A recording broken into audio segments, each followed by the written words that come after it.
কোনো ক্রিয়েটারের তো আমাকে অপমান করার কোনো রাইট নেই। একজন ক্রিয়েটার দেখছি একটা লেখা লিখেছে, ওটা তুমি রিপ্লাই করেছো, সেটাও আমি দেখেছি। সেই ক্রিয়েটারকে আমি বলছি যে আপনি তো মাত্র একদিন আমার কাছে এসেছেন, তো আপনি অত কথা বলেন কেন? আপনি আমার কাছে জাস্ট একদিন এসেছিলেন, তো আপনিও তো আপনার সাথে এসেছিলেন। আমার পরোটা নেই, পরোটা শেষ আজকে। রাজুদার পরোটা আজকে 9টায় শেষ। 9টায় শেষ হয়েছে। তো ক্রিয়েটারদের যেমন একটা ভূমিকা আছে, আমারও তো খাটতে হয়েছে।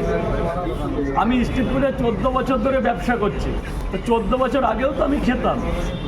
আর ফার্স্ট অফ অল তুমি তো কোনো ক্রিয়েটরকে ডাকুনি ভিডিও করার জন্য, আমরা সবাই আমরা নিজের প্রয়োজনে এসেছি। কিন্তু উনি বলতে চাইছে বড় বড় ক্রিয়েটারদের আমি নাকি ডেকেছি। কোনো সোশ্যাল নেটওয়ার্ক কি দেখাতে পারবে যে আমি বড় ক্রিয়েটারদের ডাকিছি? ও ম্যাডাম, আমি আপনাকে বলছি, আপনি যেতে এসেছিলেন আমার কাছে, আমি কিন্তু আপনাকে কখনোই ডাকিনি, কোনো ক্রিয়েটারকে ডাকিনি, কিন্তু আপনারা এসছেন। আপনাদের জন্য আমি একটা ওয়েস্ট বেঙ্গল, ইন্ডিয়া ইন্টারন্যাশনালে আমি একটা জায়গা পেয়েছি।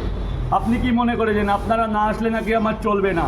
আচ্ছা, আমি তোমাকে বলছি, কেউ কখনো না খেয়ে পেয়ে মরে না, না। উপরে ঈশ্বর আছে। আপনি আসছেন, আমার ভিডিও করছেন, আপনি গাড়ি চড়ছেন, বাড়ি করছেন, আমার কি হচ্ছে? আমার একটা সম্মান পেয়েছে। আমার সেই 400 পরোটা রাজুর জায়গায় আছি, পরোটা বেচছি, পরোটাই বেচছি। তবে আপনি এসব কথা বলার রাইট আপনাকে কে দিয়েছে?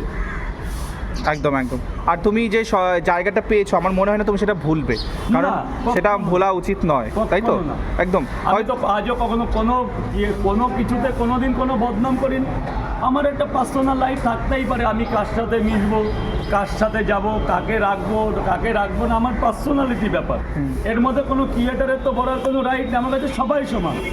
আমার কাছে পাঁচফোড়ন যেমন, আমার কাছে ফুটি বাবন তেমন, আমার কাছে বেঙ্গলিতে তেমন, আমার কাছে সবাই সমস্ত চ্যানেলই তোমার সমান, ছোট থেকে বড় প্রত্যেকটা ছোট বড় সমস্ত ক্রিয়েটারটাই তোমাকে আমার কাছে সমান, আমার ভাই, আমার বোন। তাই বলে আমার সরলতা সুযোগ নিয়ে কেউ আমাকে অপমান করুক আমি চাই না। তার জন্য এরপর আমি কিন্তু অন্য ব্যবস্থা নেব।